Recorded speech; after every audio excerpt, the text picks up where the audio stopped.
So let me officially launch us, everyone. In case anyone doesn't know, my name is Amy Fox, and I'm one of the founders and CEO of Mobius Executive Leadership. And you are joining a series of free webinars that we're hosting on a weekly basis since the COVID crisis called Mobius Cares, in which we've asked a variety of our senior experts and thought leaders to bring their bodies of wisdom, intuition, transformational excellence and expertise to bear on the crisis context we all find ourselves in. And I've been very moved, we've all been very moved by the outpouring of interest and participation and engagement among our global practitioner community, but also friends and colleagues and alliance partners around the world.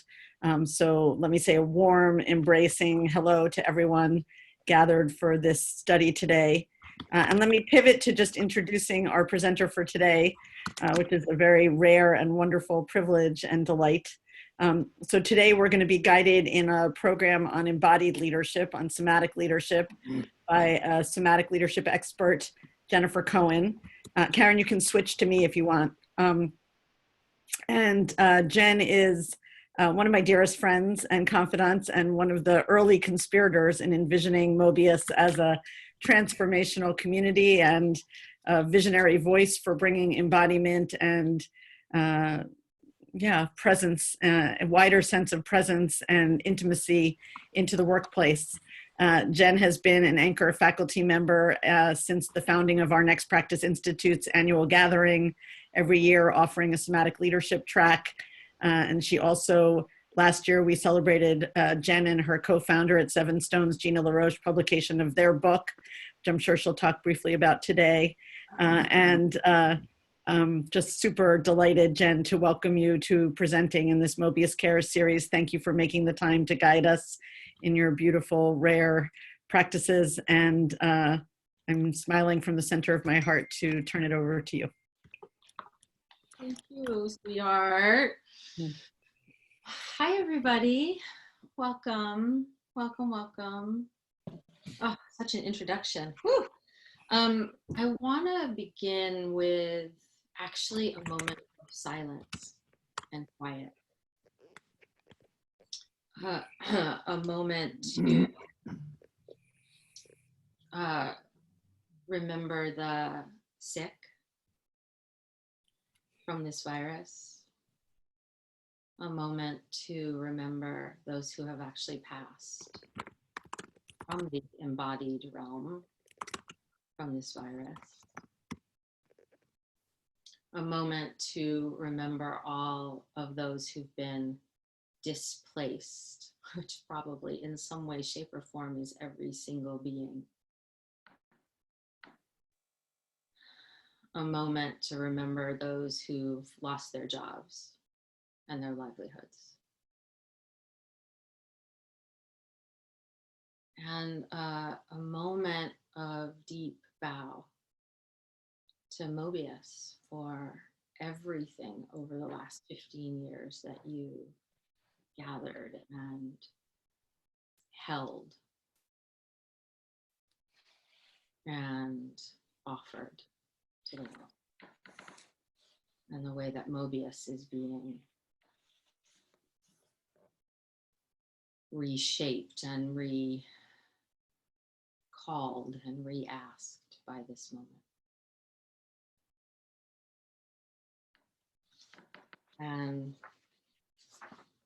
just want to read something that Gina and I, Amy already mentioned Gina, and she's here on this call. Hi, honey. Gina's my business partner. When I'm not at Mobius, I'm running my own firm called Seven Stones Leadership Group with Miss Gina. And we wrote this 3 years ago in November, another moment of deep disruption in society. And we said, dig deep, for underneath the fear lies our courage and our resilience. Dig deep, for underneath the rage is the grief that will break open our hearts to love and restore our humanity. Dig deep, for underneath greed, hatred, and delusion lives clarity and wisdom and generosity of spirit. Dig deep, for underneath division and separation is unity. One planet, one people, one home, one future. Now more than ever. So just let yourself take a deep breath.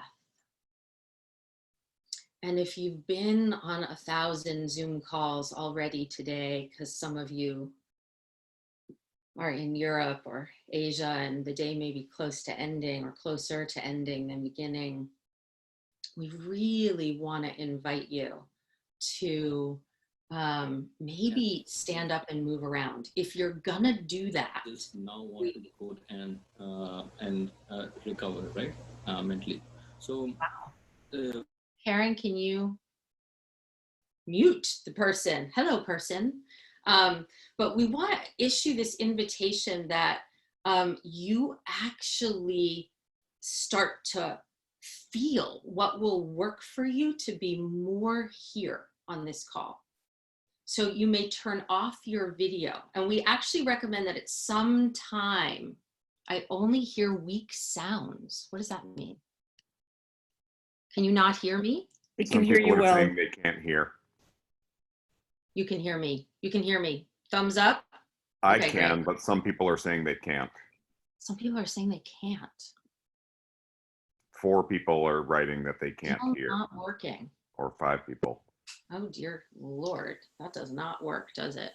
Okay, hold on. Let's try this. I hate this, but let's try it. I can hear you just fine. I think a lot of us can hear you fine. That might be settings on their end.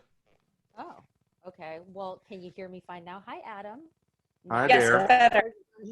I can Better? hear. Fine. It was better before. It was better before. Okay. I'm so sorry for the people who are not here. That's better. That's better. Okay, look, we're going to stay in that world. And if you cannot hear, you can play with your other senses. How about that? But again, back to this. I want people to play with turning off your video. See what happens when you turn off your video. See what happens when you stand up. And if you stand up and move around, please do turn off your video so the rest of us don't get dizzy. And then come back with your video and notice what that begins to shift inside you. So you get to play around a little bit with your own embodiment on this call. When you get placed into small groups, you can make a group decision even. I'll say a little bit more about that. You can make a group decision, but I would want you to make a decision that's collective. Okay, so welcome everybody to Embodied Leadership in a Crisis. Lord have mercy. What does embodied leadership mean in a crisis?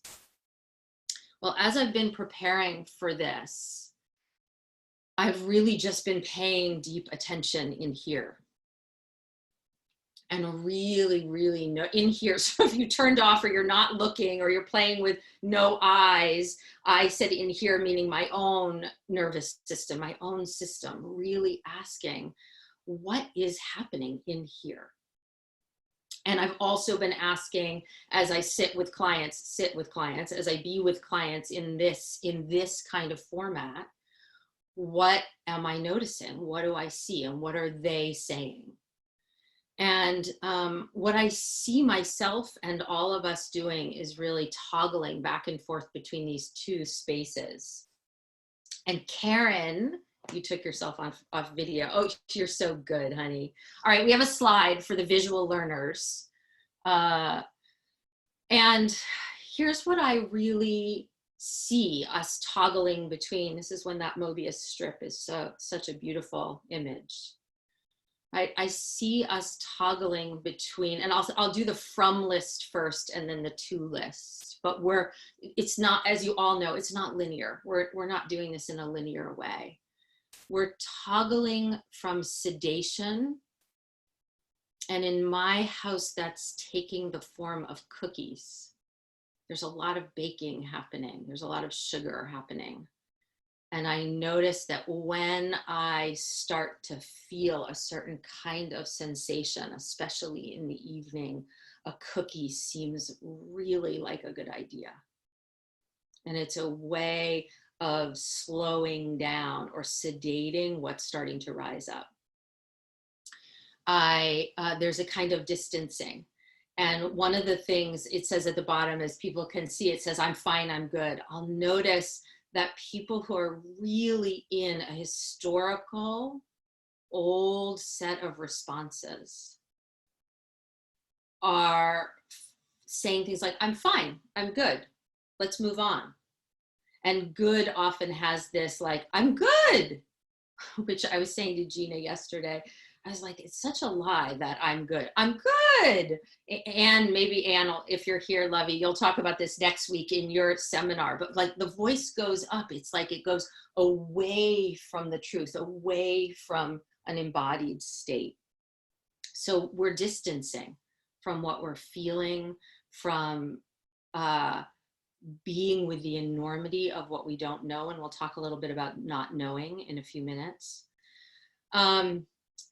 Absolute absencing. So that's beyond distancing. That's a kind of dissociated, really gone response. I've had a couple of clients, they're like, everything is completely normal.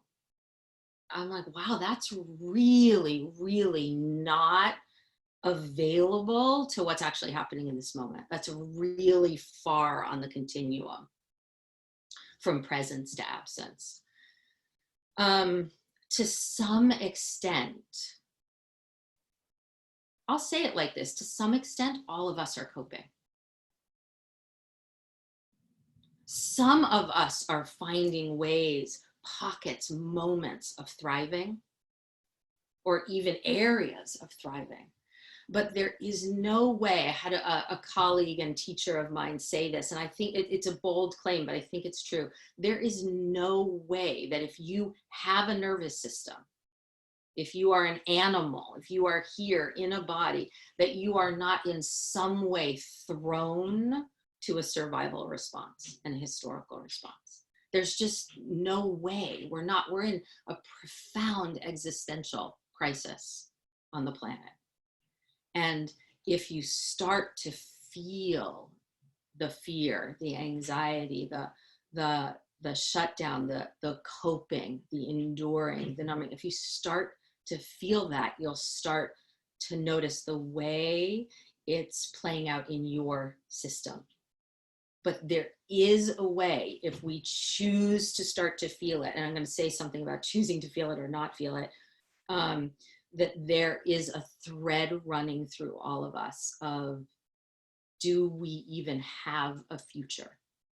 And I know there are periods in history, what even Y2K in my lifetime, where people think it's the end of days. This compared to that in my nervous system is no contest in terms of this moment, this historical moment, feeling enormous. And here's what I want to say about coping, enduring, numbing, absencing, distancing, and sedating, and anything else we might want to add to that list. It's okay that we're doing that. It's really okay that we're doing that. It's really good to start to notice the way that it's happening for us.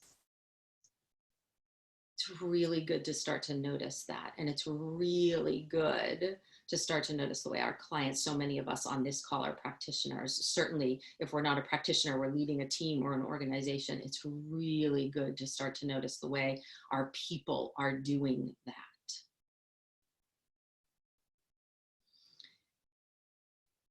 And it's really good to ask, how much do we want to call ourselves to feeling, to unnumbing,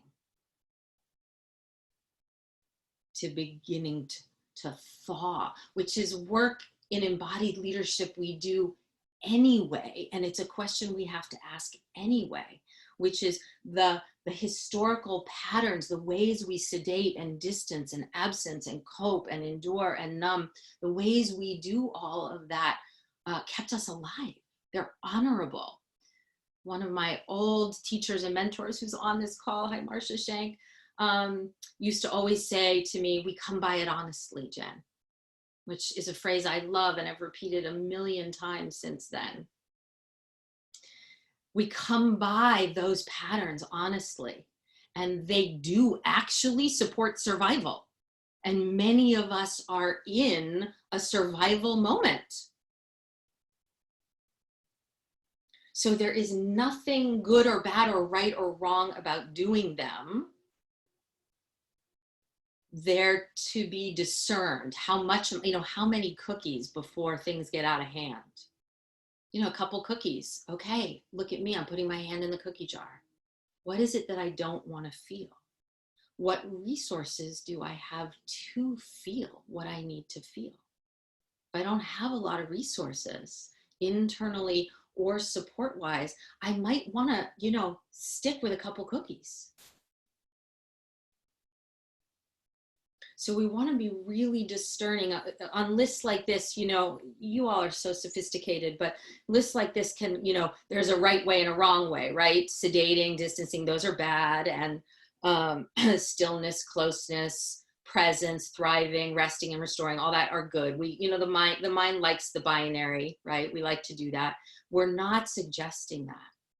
But I was on a call with a Mobius colleague yesterday, Alexander Calais, and we were saying that this moment is like really to be discerned. How much can I drop in to stillness in this moment? How close can I get to myself and anybody else in this moment? But we want to definitely start noticing what is actually happening. And I'll give you all a couple of cues in this moment. I notice, I said to Gina yesterday, I feel like my body's in the dead of winter. I have a real sense of contraction and tightening around my center line, a sense that I'm shivering the way the body gets when it's shivering. As opposed to in spring when I start to shed and open and relax and soften and everything starts to melt and widen. I don't have that sense about spring in my body in this moment. This other sense, I'm holding on, I'm hunkering down. So I just want to invite everybody in this moment to start to feel yourself, which is why I invited us to take our attention off each other and all the beautiful faces, even though it's so fun to look at everybody, and start placing your attention on what subtle things can you notice even right now. How much width and spaciousness do you have a sense that you have? How much contraction can you feel in the body? How much are you so distant or numb or something that you don't even quite know how you are? I've had many days recently where I've been like, I don't know. Don't even ask me how I am. I don't even want to do the work to know the answer to that question, really. The real answer to that question, not the like, how are you doing? Fine. How are you? Fine. So just take a moment with yourself now. And begin to ask, how much sedation? What does it feel like in my body?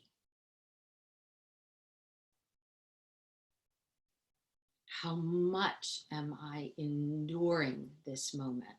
Just making it through this moment.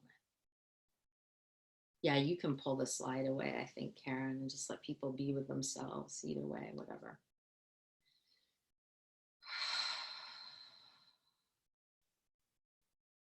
What are the pockets of thriving?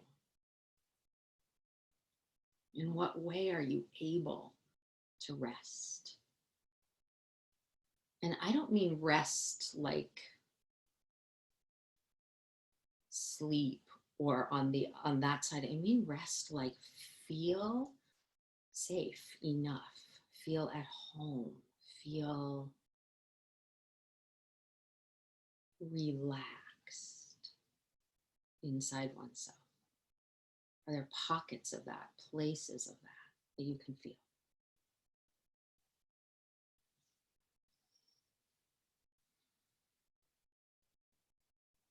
And for those of you who are note takers, you can just let yourself take a couple of notes. For those of you who are washer overs, you just let it wash over you. For those of you who need to lay down or stand up or move the body to start to actually even address the question, I really want to invite you to see where you are.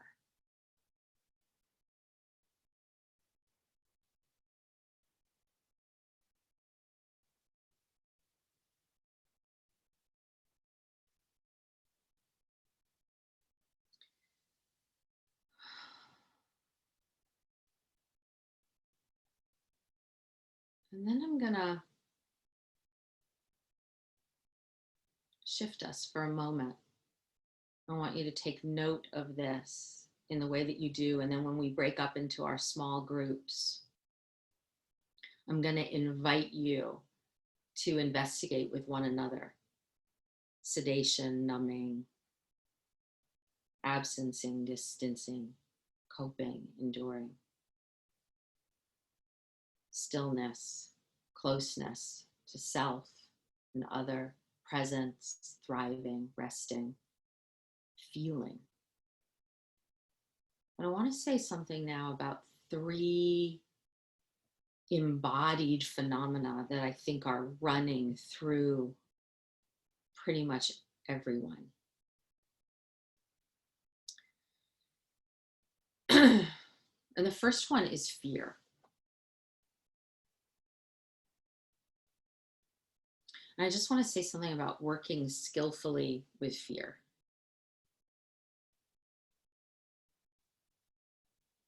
I know there's a certain amount of jargon in our field, especially, you know, being fearless and moving beyond fear. And from an embodied point of view, fear is built into the organism that we are. It's built into this system, and it's part of our guidance system.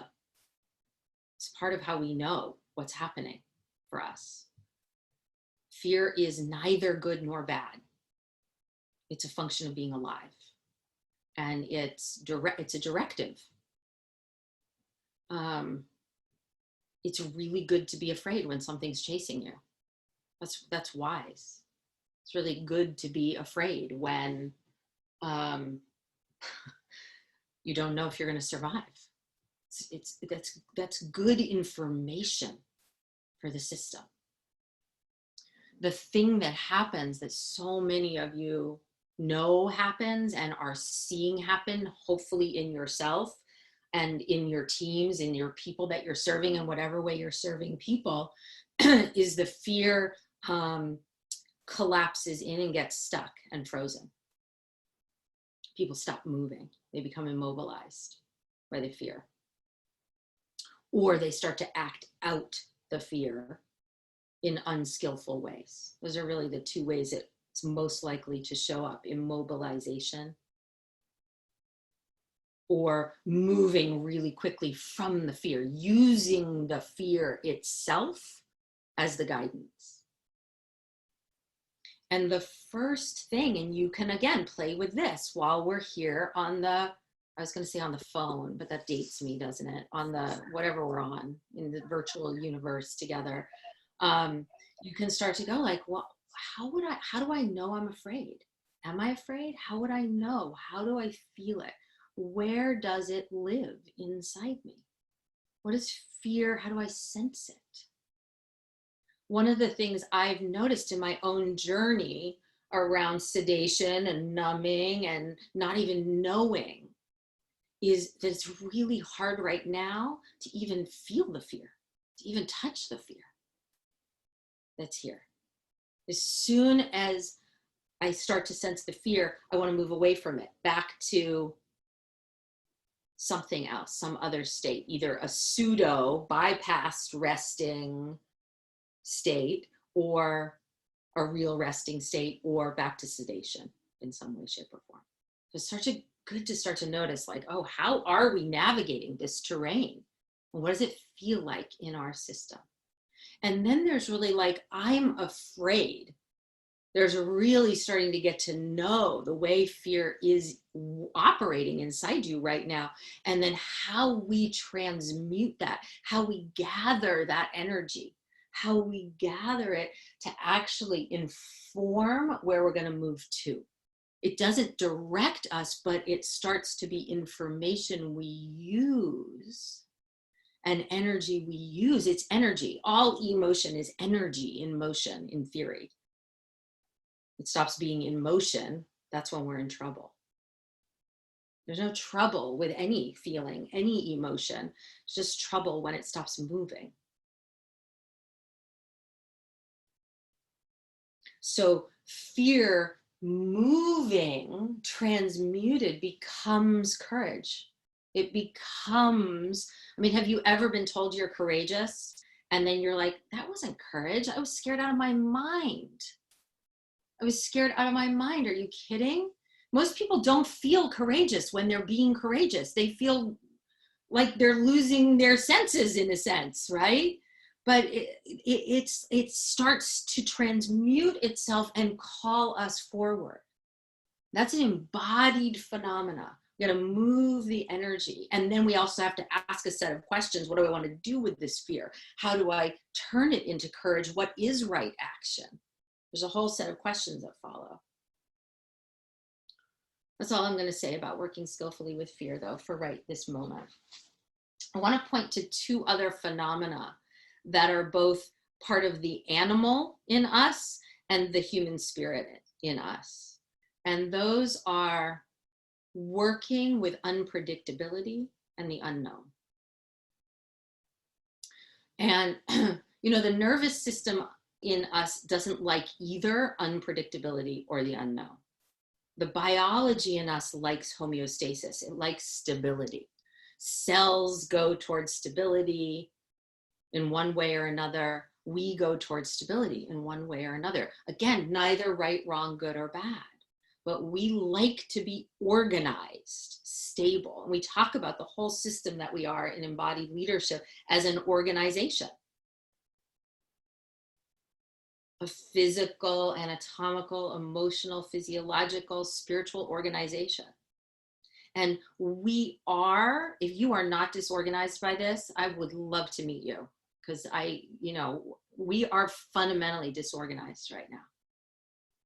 We have been disorganized.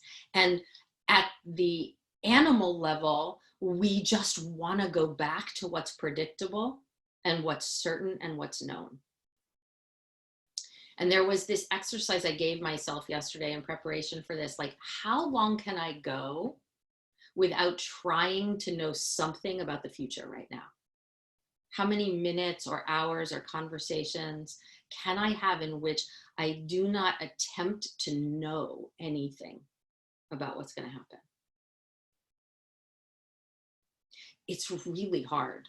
You could try to play the game with yourself for the rest of today or something, like, oh, but maybe it's going to be like this, and maybe it's going to be like that, and it might go down like this, and it might happen like that. The urge in us to know something about the future, it doesn't have to be good.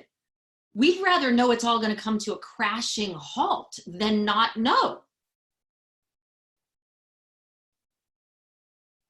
And you can start to notice that as sensation and narrative and urge, the way that it wants to come out of you, to start to figure out something to be on solid ground about.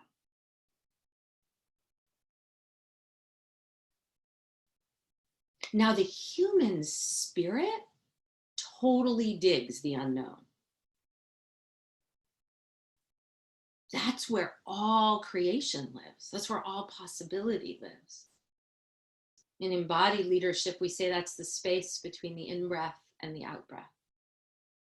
It's the space between the worlds, between nothing and everything, where there's room for anything to happen.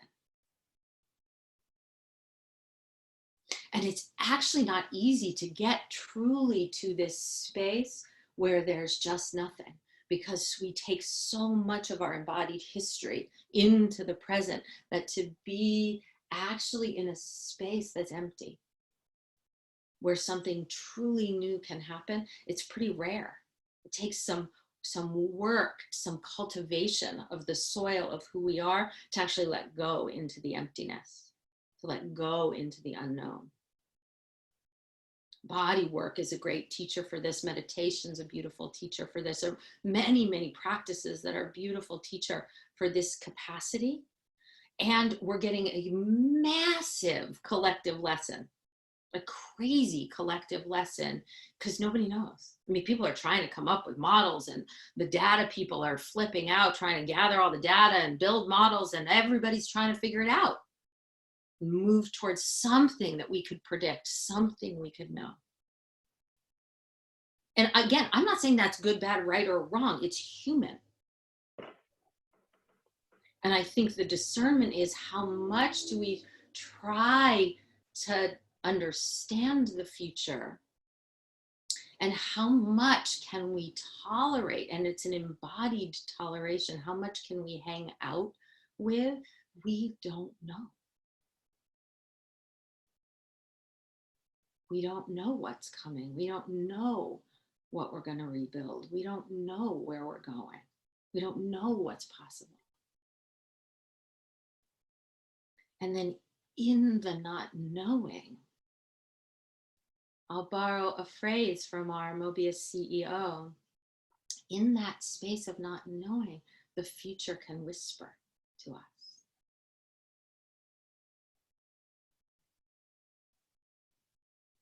But we have to be still enough, not numb, still enough and quiet enough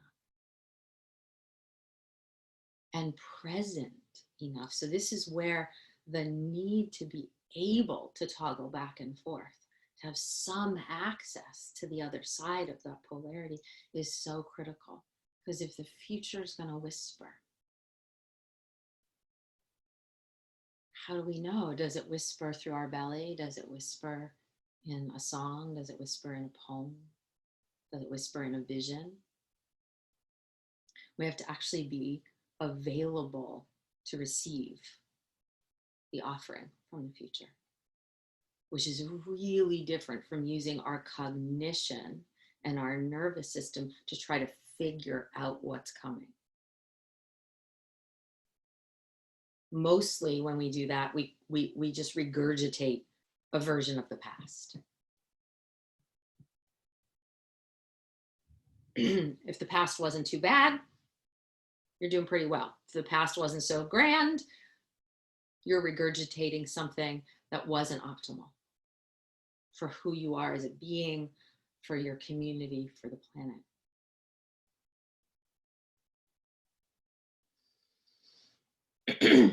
Okay, there are tons of chats. I haven't read any of them. I don't know what you all are saying to me and whether I'm supposed to be paying attention. Mostly you're writing to all your friends and colleagues. Thank you. That's good. So just take a moment. Just take a moment. Again, if you've been off camera, you might play with coming back on camera. If you've been on camera, you might play with going off camera. Just take a moment with yourself. I'm going to read a poem that a colleague and friend of Gina and I wrote. Her name is Anke van Assendelft, our Dutch friend. And after the poem, I'm going to shift you, or actually Karen's going to shift you, truth be told. I wouldn't know how to shift you if my life depended on it, but Karen is going to shift you into your small groups. And in your small groups, you can choose to sit quietly together for a couple of moments. You can let your conversation really be an inquiry and an exploration. Where am I sedating? Where am I numb? Can I feel the fear that I do have? What resources do I have at my disposal, both internal and external, to support my being able to actually unnumb a little bit? So those kinds of questions for your small group, and you're all incredibly capable, talented beings. I'm going to leave a lot of space for you to let your dialogue go where it needs to go. Okay. And then at the end of that, I'll just say this, at the end of that, we'll come back. Some of you at that top of the hour moment tend to say goodbye. The rest of us who don't need to say goodbye will stay together. And that's a time for open dialogue. We'll hear from a couple of the small groups. So know that we're gonna invite a few people from the small groups to speak when you return. And then it'll just be an open space for the rest of us to stay until the halfway through the hour. And then we'll close it up with Amy and Karen saying a few things about Mobius and what's coming our way. Okay, so here's your poem, beautiful people. You ready? It's called 5 Inches Short.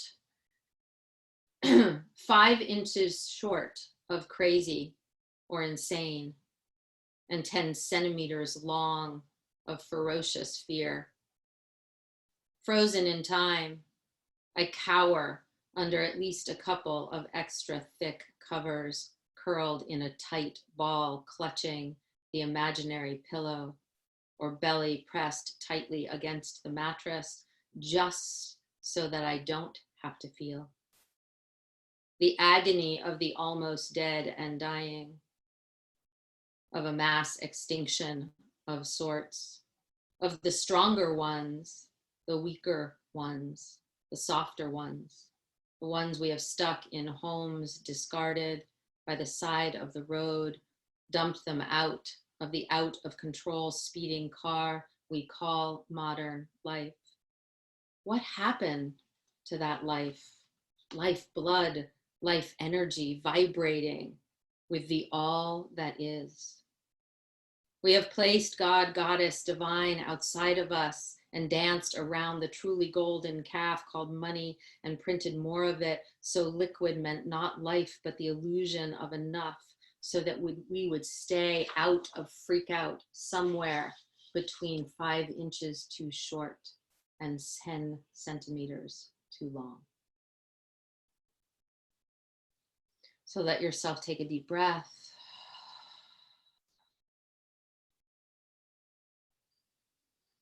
Karen will gracefully and gloriously send you off to be with a few fabulous humans. Make some decisions too about whether you're going to be on camera or off camera, but make a collective decision. Notice, do you want to be free of the visual distraction to feel yourselves and just hear each other? Or do you want the additional support or distraction, some of both, of seeing each other? So decide that when you get into your group. All right, Karen, go. Here we go. Welcome back, everybody.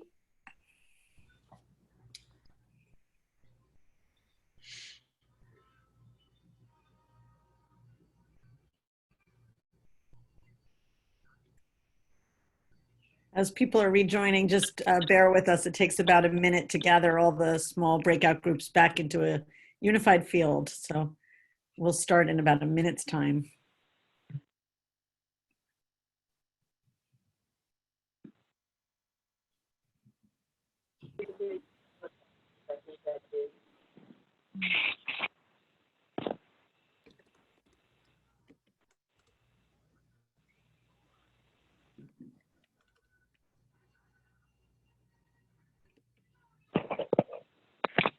Oh yeah, people are still populating. So we're just waiting for a critical mass of people to be back here.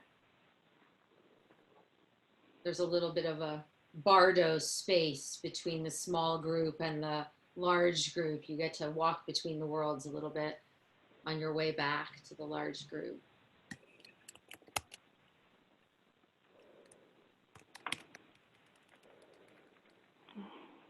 Okay, so I'll say this: we're gonna do a little bit of hearing from a couple people from small groups. Just Can't hear you, Jen. We're losing your sound again. Huh. Okay, not sure what to do about that. Can you hear me now? Jen, you seem to be cut off. The sound is wonky. I don't think there's going to be anything we can do, Jen, other than keep going and hope people can either dial back in or Karen can fix it. Okay. Is it getting better? Is anything better? I think it probably depends on the receiving end. It looks like most people's screens are black, so I would think people might do better to dial back in. Okay, well, we're gonna, it sounds like the wisdom is to persevere. And sometimes actually turning off your video helps manage the bandwidth of the internet overall. So let's just see if we can make it work. Marcia, can you hear me now? Maybe half and half or something. We'd love to hear from you. So maybe it'll work great because I won't talk for a minute or two. A few people from small groups, will you raise your hand and just share what this conversation's evoked from you, what you're seeing about your own embodied state right now? We had an idea while you all were in the group from Amy, which I love. Thank you, Miss Amy, to put a word in the chat. Just everybody contribute something to the chat, or anybody who wants to. One word that's sort of on the side of your coping, enduring, numbing, what you feel like you're going to that's historical, that's old, that's wired into your system, and what you feel like you have available to you as a resource, stillness, closeness, presence, so that you can share those words with the community. And we'll look to hear from a couple of people from small groups. Karen, are we seeing any raised hands, or Amy? Not yet. I think people are still struggling to reconnect. I see. Wow, no longer hearing.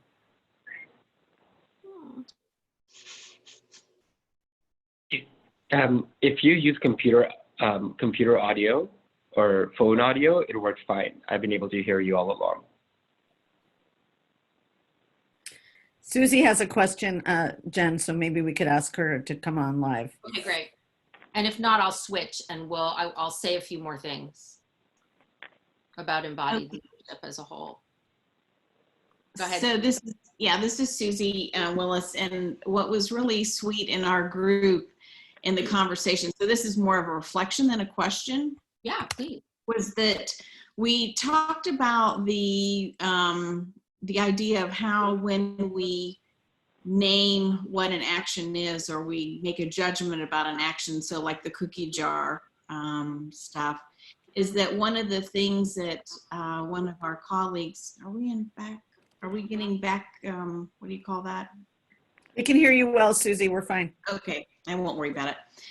Is that one of our colleagues, Michael, very sweetly said this idea that when he takes a moment to have a cup of tea, or to have, a sit down with some ice cream or a cookie, it's really a moment where he's getting to sit in a luxury differently than when we were on our air quote normal time. And so that this was a time to sit with the self, to tend to the self, and see it more of a place of nurturing in some way, not so much the badness of, I'm going to sit and just have a cookie. It's not talking about eat. It's sitting about just having that moment to self. And I love that reframe. Yeah, it's beautiful. It's really not the thing itself, in a sense. It's the presence of mind, the consciousness, the attention, the embodiment that we bring to the thing, and knowing thyself, as we like to say. So one of the things that I like to always say when I'm teaching embodied leadership is, this isn't about one way's right and the other way's wrong. It's about having the widest range of possible resource internally to span the spectrum, because there are moments when our survival strategies, what we learned when we were young, what's hardwired into our system and trained in, is actually what's called for. There are still moments in life where that is what is needed. We don't want to wreck that. We don't want to, call it wrong or get rid of it. We can't anyway, so it's good that we don't want to. But what we want is range on the other side. I'm sitting here with the ice cream or whatever, and but I'm here, and how I know I'm here is this. I can feel my buttocks on the seat. I can feel the spoon and the ice cream. I have a sense of my own sensations. I have a sense of my emotion in the moment. I have a sense, an observer of the thoughts in the mind. And when we bring all of that capability to the moment changes no matter what we're doing. That's in some ways the essence of embodiment itself, is all of the faculties that are available to us, body, mind, spirit, are in alignment and organized in a way that supports the being we want to be, not just the history that we came from.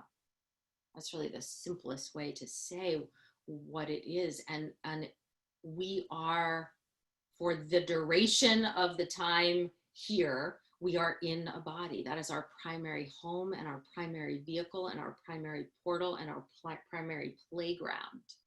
And the more we can have a range of capabilities for being in this home, receiving the data that this home provides, interpreting that data, sharing that data, building our capability, the more resilient and capable we're going to be in a crisis. So we don't just have our survival tools, we do actually have some of the things on the to side of the list. We have some of that capability to restore and renew, come home to ourselves, to go back out and cope with what we're contending with in this crisis. Okay, somebody else want to offer something from their group? Hi, Kirsten.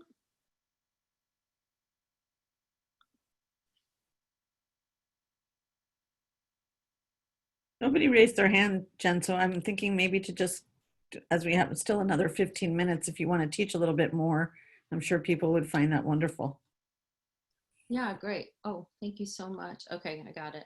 I think there's also a lot of struggle with the technology in this moment for whatever reason we're glitchy. So I want to also just issue the invitation for people to notice what arises. So the first part of embodied leadership, you could say the very first skill set, is to be able to start to notice what's actually happening in the body, not just the thoughts in the mind, but to actually be able to go like, oh, I'm frustrated. What does frustration feel like? How do I know I'm frustrated? So if the sound is glitchy and you're frustrated, or you feel like you got kicked out, or something happened in this space, your job is to actually start to notice what is here. And how do I start to be an observer and relate to the data that I'm receiving? Is it a tightness in my belly? Do I start to feel disoriented in whatever way I disorient? Do I start to tell myself, oh, it doesn't matter? So you can start to notice what your automatic reactions are. And then ask yourself, if I were going to build a home or return home, so many of the people here have abiding practices for returning home, but if you don't, beginning to cultivate a place to return to when we get thrown to what's automatic is the work. So we have some other option and space for that option to live in.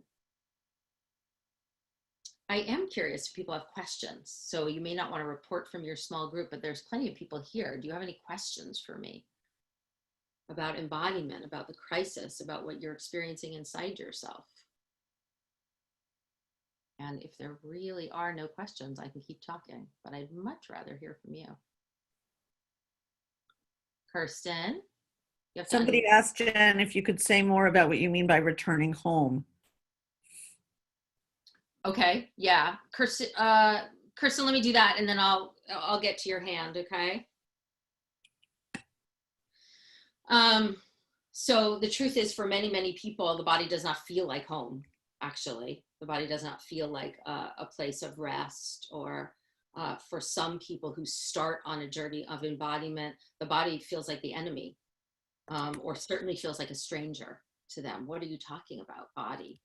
I have many people who really can't feel much of anything below the neck.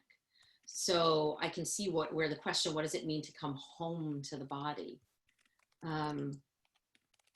But we would say that it is your birthright to have an experience, a felt sense, a knowing of what this place you're inhabiting, this body, this whole head to toe space you're inhabiting feels like and is like. You know, everything, and we don't want to do a neuroscience lecture on this call for sure, but everything that we are learning scientifically tells us that the intelligence of the organism lives head to toe.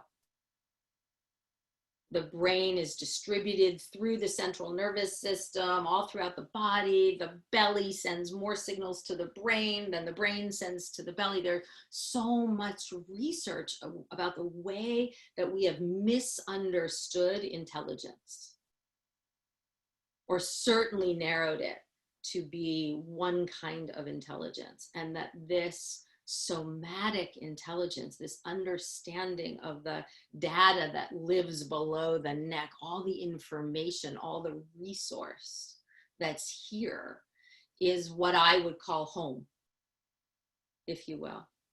And it's, you know, for those of you who've studied Eckhart Tolle's work at all, if you've ever heard of him, he has a distinction he calls the pain body. And so often as people start to notice and unnumb and feel, what we feel doesn't feel good. It's our pain. It's what's been stored and long held in the body for when we're actually ready to process it. And so people then go like, well, I don't want to go there. Why would I want to go there? Which is logical and makes good sense, actually. Like, why would you want to go there? And what we would say, and maybe Amy Fox knows this more deeply than any other being I've ever met, is if we can go through that stage, if we can go through the pain body, the experience of home, of presence, of available resource, of a vastness of peace and possibility lives in the body. But you do have to be willing. It's kind of an all or nothing deal. That's the problem, we like to say. It's a bit of an all or nothing proposition. You don't get to like, oh, I'd love to feel the joy and not feel any of the pain. I'd love to feel the bliss and not feel any of the terror. I'd love to feel the blah, blah, blah and not feel any of the blah, blah, blah. It's like, sorry, I always like to say you can talk to God about that when you get to the big house, but I don't have an explanation for why it's wired like that, but this is the way that it is. So if we want it, we got to want the whole thing. We got to claim the whole thing. And all of what we call the negative experiences or feelings or sensations in the body tend to be deep gateways. You know, rage, a gateway to passion, and grief, a gateway to peace and joy and contentment. These quote negative spaces that we get so terrified to enter, if we're going to enter body, really guide us to a very different space that's wide and open. If we can build our capacity to stay with it. And that's what embodied leadership is all about, building our capacity to stay with the whole kit and caboodle. There's a phrase, the whole kit and caboodle. Okay, I'll be quiet. Kirsten. Kirsten texted her question so I can ask on her behalf. Okay, great, please. She wasn't sure we would be able to unmute her. She's essentially asking if you could guide us in an exercise or I guess recommend practices for how to come back to center when you're thrown off. And, you know, since you mentioned, I think at the beginning, how many of us are walking with a kind of enduring, you know, constant of being thrown off in a certain sense. Maybe you could also talk about the peak of when you're really reactive, but equally how you can practices for moment by moment, just hosting and holding fear or anxiety or aloneness. And also thank you for your beautiful acknowledgement. You're welcome. Okay, Amy, you said a lot of things there, darling. You have 12 minutes, so you're good. I have 12 minutes, beautiful. So the question about practices is vast, and people can put practices in the chat. That's another way to use the chat. You know, the practices you use to come back from wherever it is that we go when we're in the height of our reactivity, or not necessarily even in the height. And I think that one way in embodied leadership that we, I used the word disoriented earlier, but one of the ways that we talk about it in embodied leadership is being thrown off center. Right, you use the word center, Amy, and there's this beautiful story. Some of you have heard me say it or other people say it. Satomi Sensei, who is the founder of Aikido, a Japanese martial art that is one of the foundational influences in the discourse of embodied leadership. There's a story about a student saying, "Sensei, how is it that you never get thrown off center?" And the sensei looks and he says, "It's not that I don't get thrown off center, it's that I come back so quickly you don't even see." And that's really the path of mastery, we like to say. So all of us, I would contend, get thrown off. There's no, otherwise you're a statue. You know, there's no thing that's this stable ground that we're all standing on at all times. That thing is not, that's not in this realm of existence. It might be in some other realm, but it's not in this realm. In this realm, we're on, we're off. We're on the breath, we're off the breath. We're on center, we're off center. We're home, we're away from home. That's the dance we're dancing. That's the exploration of planet Earth and of polarity. So there's no stable, constant, always center. So just forget about that. That's good. You can let go of that. And then the question is, what are my practices to have a home, a place to abide that is something other than my reactivity to the moment, to my off-center place? And life is collectively offering us off-center after off-center after off-center moment, you know, in Technicolor. Literally, we're just getting the Omni Max, whatever, cinema version of the whole thing. So what do I need to practice? If you've already had practices, this is the time to re-befriend your practices. If you have let them go, your meditation practice, your centering practice, your Tai Chi practice, your yoga practice, all of these ways of giving us a moment to catch our breath, to collect ourselves, to ask, what is here? What is happening right now? And how do I become, and I love your word host, Amy, I would say accompany what is happening now. And then if you've never had a practice, you can talk with a coach, a guide, a friend, whomever, someone. What do you see might support me? Or if you've ever had an inkling, like I've always wanted to try blah, blah, blah. Well, you didn't think you were going to try it on Zoom, but now you are. You're going to try the Zoom version of blah, blah, blah. This is the moment to have some other place besides the churn that we're in to orient to. And it's a place to invite our clients to have another place to orient to. And I wanted to say this before, while it's true that our coping strategies are not right or wrong or good or bad, that numbing is not right or wrong or good or bad, and that enduring is not right or wrong or good or bad, I don't believe that we will recreate the best possible outcome for ourselves if we don't have practices that bring us home to an embodied, centered place. That if we stay in our stress pattern and our stress defenses and our endurance patterns for the duration of this, we will miss profound opportunities for creation.